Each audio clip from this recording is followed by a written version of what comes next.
2023 se cumplen 50 años del golpe de Estado civil y militar en Uruguay, de la clausura del Parlamento y al día siguiente de las juntas departamentales. Es la fecha que representa el comienzo de la dictadura, producto de un largo proceso de deterioro de la democracia. El comienzo de la página más oscura y triste de nuestra historia, en la que se violaron los derechos humanos, se cometieron crímenes atroces y se destruyó la economía y el tejido social. El 27 de junio de 1973 se consolidó el golpe que se gestaba desde mucho tiempo antes. Ya desde febrero de ese año era evidente que no sería solo un golpe de Estado, sino un golpe del Estado sobre la sociedad. El golpe de un presidente electo de acuerdo con la Constitución que la dejó de lado y devino en dictador. La huelga general marcó la resistencia, hizo la diferencia. Se ocuparon fábricas y lugares de trabajo.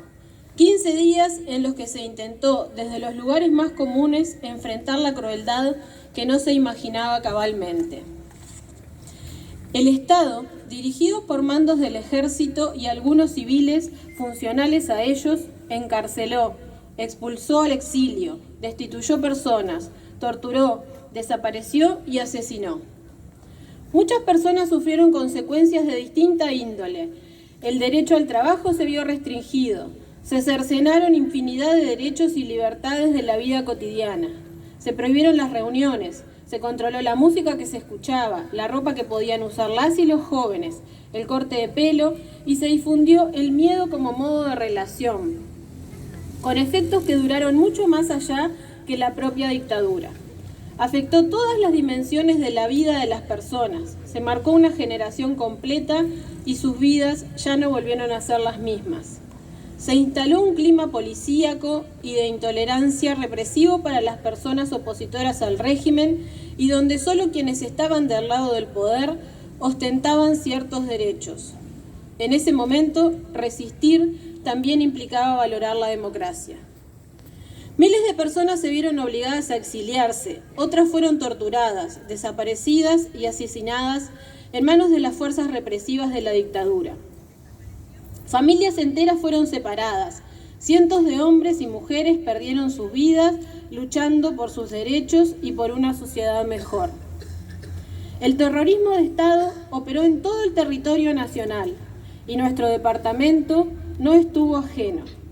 Aquí también hubo persecución, represión, encarcelamiento, torturas, mucho sufrimiento y secuelas que duran hasta hoy. Es responsabilidad de toda la sociedad que se conozca la verdadera historia, que se conozcan las implicancias y los alcances del terrorismo de Estado. Debemos reflexionar para que no vuelva a repetir. Es responsabilidad de todos y todas, a través de nuestros gestos cotidianos, mantener viva la memoria y trabajar en conjunto para construir una sociedad más justa, libre y democrática. Por eso hoy, desde el Frente Amplio, manifestamos nuestro total rechazo al golpe de Estado, al tiempo de recordar a todas las víctimas de aquel régimen opresivo, a quienes lucharon por la libertad y la justicia. Hoy hacemos un llamado a la reflexión, ya que aún quedan muchas heridas abiertas y sufrimos como sociedad las consecuencias de aquellos años. Seguimos y seguiremos buscando a nuestras compañeras y nuestros compañeros desaparecidos. Hoy también nos comprometemos a seguir trabajando para cerrar estas heridas y construir un futuro mejor. Nunca más dictadura, nunca más terrorismo de Estado. Muchas gracias.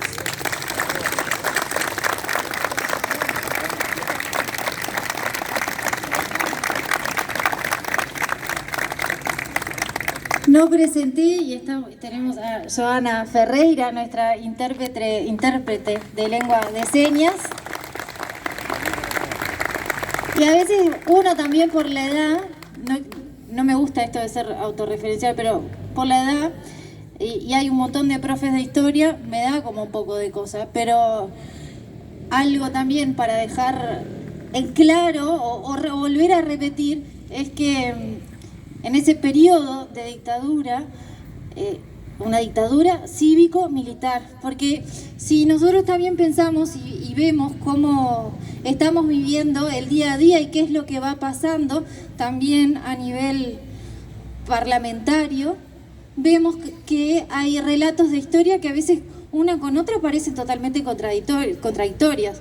Y no es que la verdad está de un solo lado tampoco, pero sí decir que la dictadura fue una dictadura cívico-militar y que evidentemente no podemos dejar que vuelva a repetir.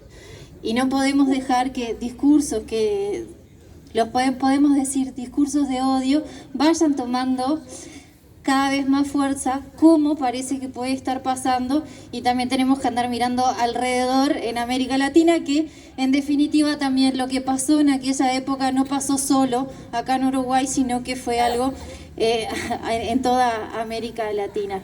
Siguiendo con la oratoria, recibimos al secretario de la Comisión Departamental del Partido Nacional, Gonzalo Simone. Bienvenido.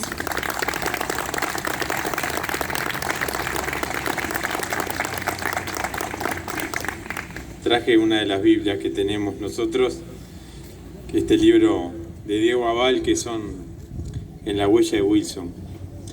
Quería agradecer a la organización por habernos invitado, pedirle disculpas porque no trajimos un discurso escrito, agradecer a los compañeros de todos los partidos, especialmente a los compañeros también del Partido Nacional que nos vinieron a acompañar, a Diego también que viene por la Comisión Departamental de la Juventud, y hoy, esta noche, es una noche similar, con las enormes diferencias, en el sentido que está integrada por uruguayos y uruguayas que eran representantes del Frente Amplio, del vallismo, del Partido Colorado y del Movimiento por la Patria, y el Movimiento Rocha especialmente, y algunos representantes del herrerismo del Partido Nacional en esa fatídica noche donde el Parlamento dejó de sesionar. Yo voy a hacerles para los jóvenes rememorar y ponerlos en situación con la mejor palabra que hemos escuchado en aquella época, por lo menos para nosotros. Wilson decía ese día antes de irse del Parlamento, porque comenzaba su periplo por el exilio, y hablaba de Bordaberry y los rumores que ya estaba escrito el decreto que disolvía el Parlamento, dado el pedido de desafuero del senador Erro y de otros senadores, incluso de él mismo, y del presidente de nuestra Cámara de Representantes, como fue Héctor Gutiérrez Ruiz, que estaba en carpeta. Pero esa espantosa noche, fría noche del 27 de junio, que estamos conmemorando 50 años del golpe de Estado, decía Wilson: si eso llegara a confirmarse, como muchos tememos que ocurra, habría que decir, como es corriente en estos casos, que a Bordaberry y a sus cómplices los juzgará la historia. Y esto es verdad. Pero debo agregar que antes, nuestro pueblo oriental de hoy, va a exigir su responsabilidad y hacerla efectiva contra los culpables del atentado y sus cómplices. Si ello llegara a confirmarse, señor presidente, nuestro Partido Nacional se considerará en guerra contra el señor Juan María Bordaberry, enemigo de su pueblo. Los señores senadores me permitirán que yo, a pesar de que la hora exige emprender la restauración republicana como una gran empresa nacional, haga una invocación que me resulta ineludible a la emoción más intensa que dentro de nuestra alma alienta, y perdonarán que yo, antes de retirarme de sala, arroje al rostro de los autores de este atentado el nombre de su más radical e irreconciliable enemigo, que será, no tengan la menor duda, el vengador de la patria. ¡Viva el Partido Nacional! Así terminaba Wilson ese día para irse en una avioneta. Hice primero trasladado por gente del partido hacia Punta del Este, el aeropuerto del Sauce, con Susana, su señora, para irse ese día.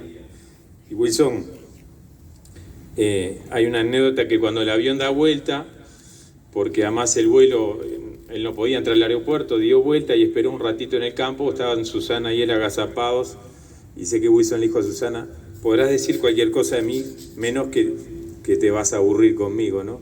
Ese humor que tenía Wilson en el peor momento, siempre encontraba un humor, alguna vuelta para bueno, tratar de sobrellevar estos momentos. Estamos a 50 años del golpe y nuestro partido nacional, el wilsonismo, al que me siento orgulloso de pertenecer, fue un bastión continuo contra la dictadura, primero Bordaberry y luego de los militares, a lo largo de todo ese camino. Por supuesto que Wilson en el exilio fue un factor fundamental, especialmente en Estados Unidos, a partir de la enmienda Koch, del senador Koch, que creo que se merece algún momento, algún homenaje, para sacarle el apoyo económico, ya con Carter de presidente, a la dictadura, y eso fue uno de los factores que empezaron a crear su crisis. Pero Wilson no viene de una entelequia, viene de un partido nacional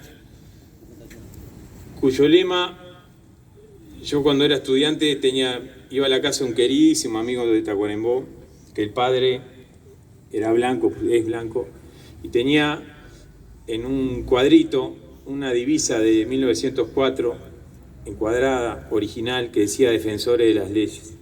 Yo la miraba siempre y me impactaba, quedaba tiempo mirándola porque es eso, en caso, lo mejor tradición del Partido Nacional es defender las leyes.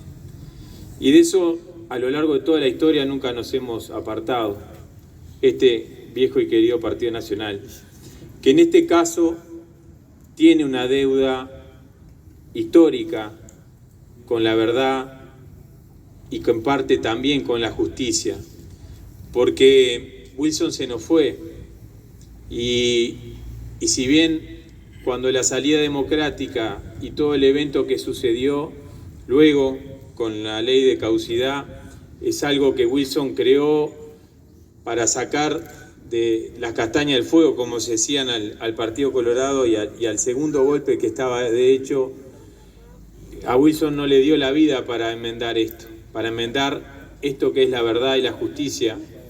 Y nuestro querido Partido Nacional a veces nos cuesta asimilar esto y estos temas, hablarlos y encararlos con valentía. Por eso quiero señalar que nuestro partido entiende y sabe de la reparación que deben ser sujetos todos quienes hayan sido vulnerados en sus derechos, todos los ciudadanos que hayan tenido sus derechos vulnerados.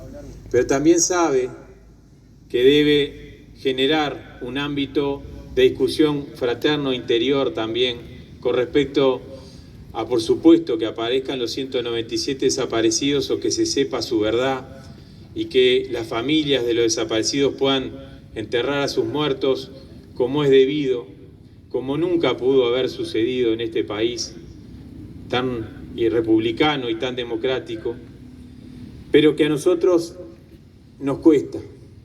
Pero ahora sí les voy a hablar a los blancos y a los compañeros que vinieron y que también nos estarán escuchando, para que entiendan que a veces se señala como el terrorismo de Estado.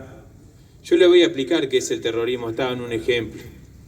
El terrorismo de Estado es cuando los restos del TOA, del presidente de la Cámara, junto a Selmar Michelini y Rosario Waylock y Barrera, fueron encontrados en Argentina, se trajeron aquí a Uruguay y en el sepelio del TOA, con todas las familias, con toda la plana del Partido Nacional que pudo sobrevivir, fueron tratados a golpes de caballo en el entierro de un ser humano. Eso es, queridos compañeros, lo que es el terrorismo de Estado, en una de sus dimensiones que capaz que a nuestro partido ahora nos cuesta encarnar. Pero nosotros venimos de esa tradición y no la vamos a ocultar. Sí hubo un terrorismo de Estado que es peor, por supuesto, al terror causado en algún momento también por los sediciosos o las facciones sediciosas también a víctimas. Hoy justo la vida me puso por un trabajo particular con el hijo de Molaguero, que estuvo secuestrado por el OPR 33 y entró con 110 kilos y se fue con 50 kilos luego de 70 y pico días de cautiverio. Eso también es atentado a los derechos humanos, pero no es comparable, para mis compañeros que lo entiendan, no es comparable a tener un Estado represor donde todo el aparato estatal estaba en el terror. Y eso quiero capaz que nuestros compañeros, yo sé que muchos acá lo tienen claro, pero aquí en mi partido a veces hay cosquillas y hay rechazos para encarar los temas con valentía. Y esto es un tema, queridos compañeros, que no ha cerrado. Si estamos todos con este frío después de 50 años de la dictadura, este tema no ha cerrado, está abierto, y esto es nuestro deber, aportar desde nuestro granito de arena lo que podamos.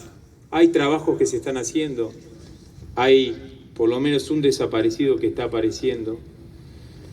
Nosotros cuando fuimos a ir en nuestro primer periodo y vamos a volver a presentar, entendemos que Julio Castro tiene que tener una calle aquí en San José, porque Julio es un ejemplo de alguien que no tenía nada que ver y que tiene un tiro en la nuca y que apareció hace poco. Entonces es un ejemplo, como otros, de víctimas del terrorismo de Estado. Con esto espero que no quería abusar del tiempo, pero sí quería señalar que estos temas todos los uruguayos juntos tenemos que encararlos. En unión, como estamos hoy acá, con valentía, estos temas que duelen, porque si las cosas no dolieran, no habría este deseo de memoria y de justicia que desde el wilsonismo más querido, creo que es una deuda que tenemos con toda la patria. Muchas gracias. Nunca más dictadura.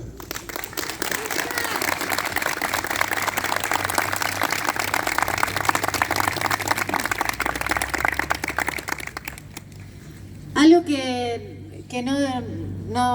no fue dicho y me parece que también vale la pena volver a decirlo o para tomar dimensión también, es que en Uruguay durante la dictadura hubo más de 6.000 presos y eso hizo que el índice de presos y población en Uruguay era el más alto de América Latina, ¿no? Ese terror, ese miedo que pasó durante los 12 años de dictadura, pero que comenzó antes, y el miedo siguió y sigue también hasta el día de hoy.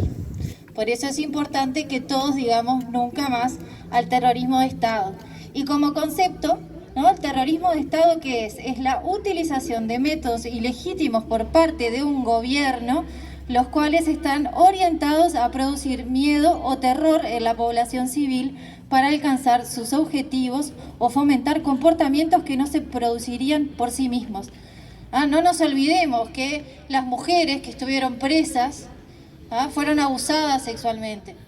Digo, hay cosas que por más que se tengan distintas percepciones, pasaron y no se pueden volver a repetir. Ahora le damos la bienvenida al integrante del Comité Ejecutivo del Partido Colorado y edil Nito Lago. Adelante, bienvenido.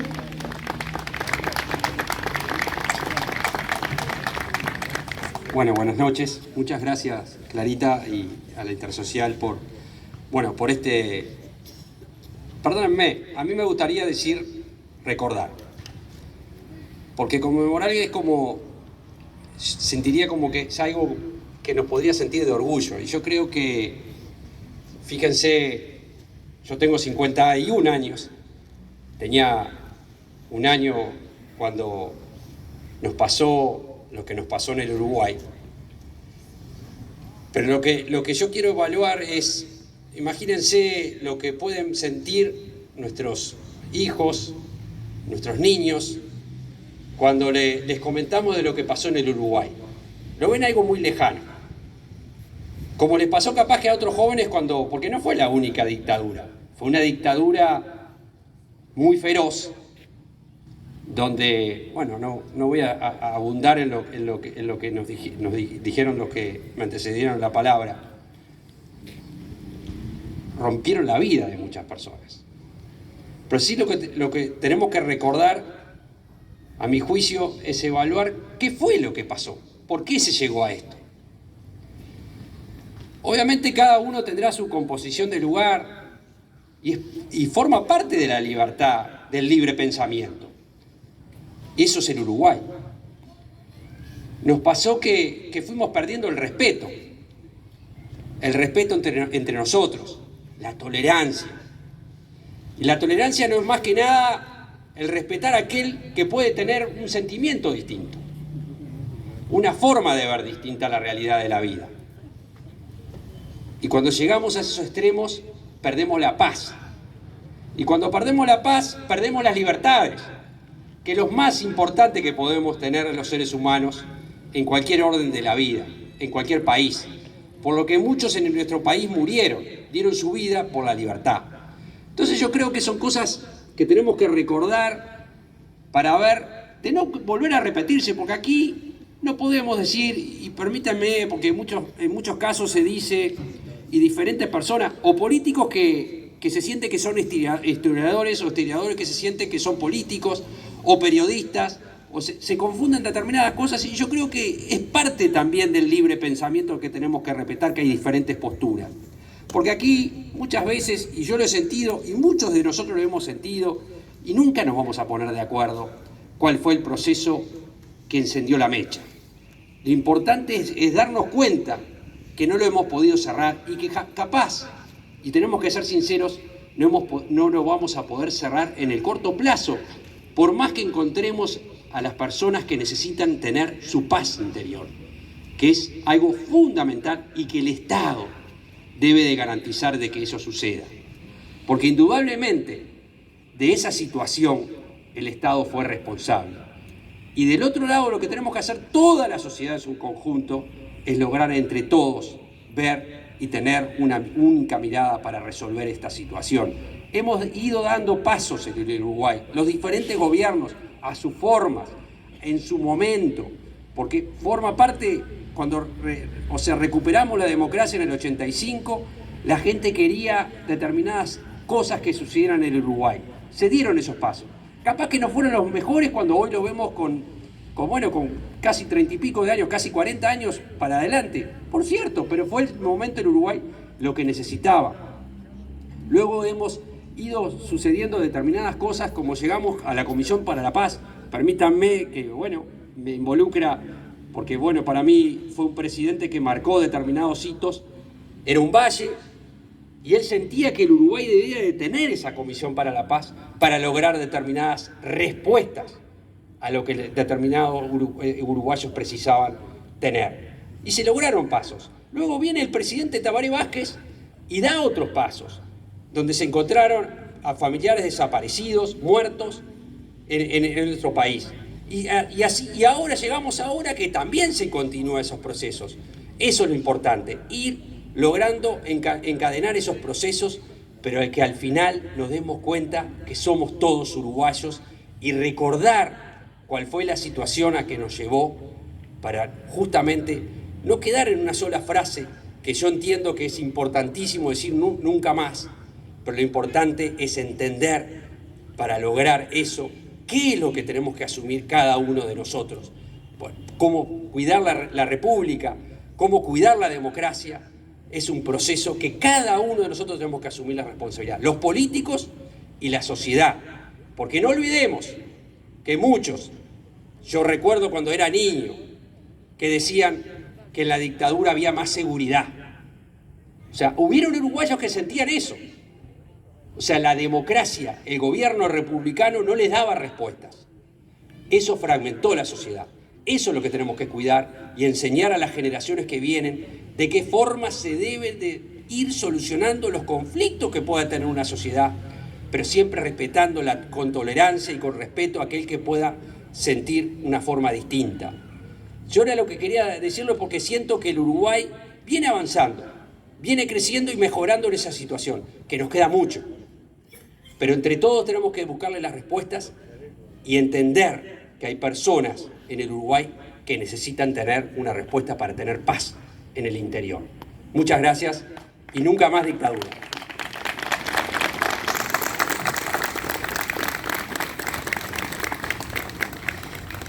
Bueno, y en representación de la Intersocial San José de Mayo recibimos a Andrea García. Adelante, bienvenida.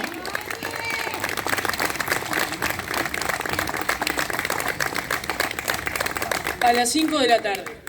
Eran las 5 en punto de la tarde. Un niño trajo la blanca sábana a las 5 de la tarde. Ya lucha la paloma y el leopardo a las 5 de la tarde. Y el muslo en el asta desolada a las 5 de la tarde. Estas eran parte de las estrofas del poema de García Lorca, que fueron recitadas por Rubén Castillo en el dial de Radio Sarandí el lunes 9 de julio de 1973. En un julio gélido, que solo hacía presagiar la larga noche oscura y fría que viviría nuestro país por los próximos 12 años. La jornada del 9 de julio fue el cierre de una heroica resistencia que se inicia el propio 27 de junio del 73, ante el golpe de Estado iniciado por el presidente Juan María Bordaberry, en connivencia del dictador con las Fuerzas Armadas, pero también con varios civiles que dieron su apoyo al golpe, instaurando así un régimen dictatorial civil-militar. Durante 15 largas jornadas, la clase obrera mantuvo en lo más alto el rol del sindicalismo en nuestro país, con dificultades de todo tipo, con continuas desocupaciones, con la represión como método extendido a lo largo y ancho del país, con la tortura como método de obtener información y con la encarcelación de los y las trabajadoras, donde incluso tuvieron que transformar el viejo cilindro en un gran centro de detención. Aquellos rinocerontes rabiaban y renegaban, ya que decían y repetían no entender cómo las fuerzas represivas, a su mando, realizaban las desocupaciones y había puebladas de gente apoyando las ocupaciones y donde se realizaban nuevamente esas ocupaciones. Esos rinocerontes nunca entendieron la fuerza y la contundencia de la clase trabajadora. 12 años de larga noche de oscuridad y desolación vivió nuestro país, donde la dictadura cometió todo tipo de atrocidades. Tal vez uno de los momentos en donde empezamos a ver una luz de esperanza fue posterior al plebiscito del 80 y el contundente no de la población al proyecto de reforma constitucional de la dictadura que fue rememorando en el acto del 83, también conocido como Río de Libertad. Prometeo fue grande porque supo decir que no a los dioses, y el pueblo uruguayo es grande porque supo decir que no a los dioses con pies de barro. Este es tan solo un fragmento de la proclama leída por Candó en aquel momento del acto. Nuestro departamento estuvo a la altura de las circunstancias en ese mismo 73, convocando a la movilización en contra del golpe civil-militar, con pintadas frente a esos hechos, movilizándose para cantar el himno nacional como respuesta real y simbólica de oposición al quiebro institucional, jornada que, como ya sabemos, terminó con la detención de varios compañeros y compañeras. Desde la Intersocial reivindicamos esta fecha que recuerda los 50 años del golpe, para poner sobre la palestra pública todo lo que hemos logrado como comunidad de cara a la lucha contra la impunidad. Allá por el 27 de junio del 2020, la Plaza 33 se convirtió en el escenario donde resonaron las voces de la memoria. Las palabras se convirtieron en puentes hacia el pasado, y cada historia narrada fue un fragmento de la dolorosa realidad que muchos enfrentaron durante esos años oscuros. Los docentes destituidos, cuya labor educativa fue interrumpida violentamente, expusieron la crudeza de su experiencia y el compromiso que aún los anima a seguir luchando por la justicia y la libertad.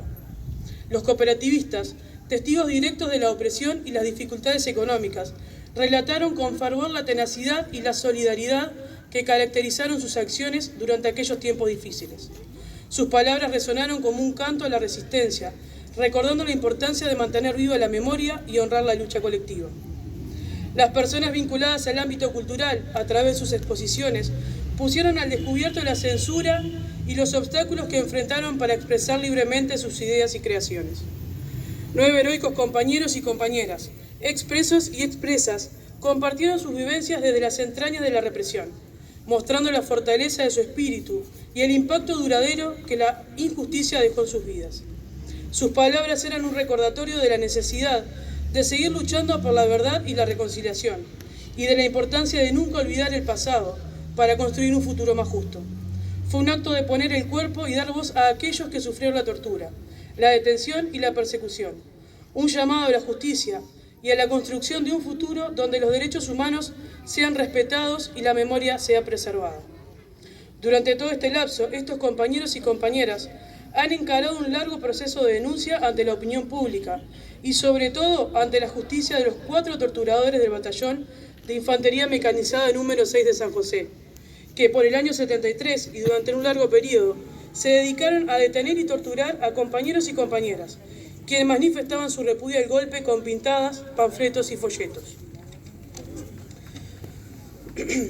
Muchas jornadas durante estos 3 años nos encontraron acompañando a estos compañeros y compañeras, dándoles apoyo, generando contención también con el Observatorio Luz Ibarburu y su equipo jurídico. Hoy, a 50 años del inicio del periodo más negro que tuvo nuestro país en el último tiempo, es mucho lo que tenemos para recordar. La lucha organizada, la puesta pública de las denuncias a los delitos de lesa humanidad, la memoria como elemento fortísimo de denuncia, el logro de que 2 de los 4 torturadores que aún viven denunciados hayan sido condenados a 12 años por los delitos cometidos durante la larga noche de la dictadura.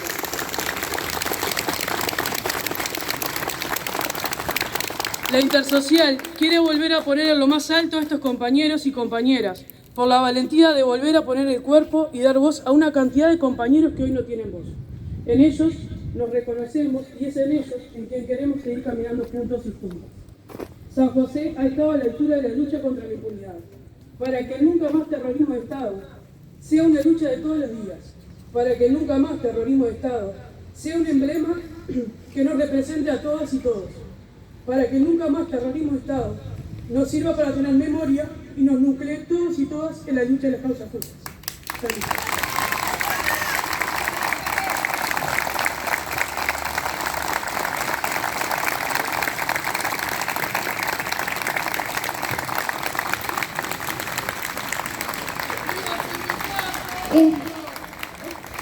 Invitamos a los y las oradoras a colocar una ofrenda floral al pie del primer monumento levantado en el país a José Artigas.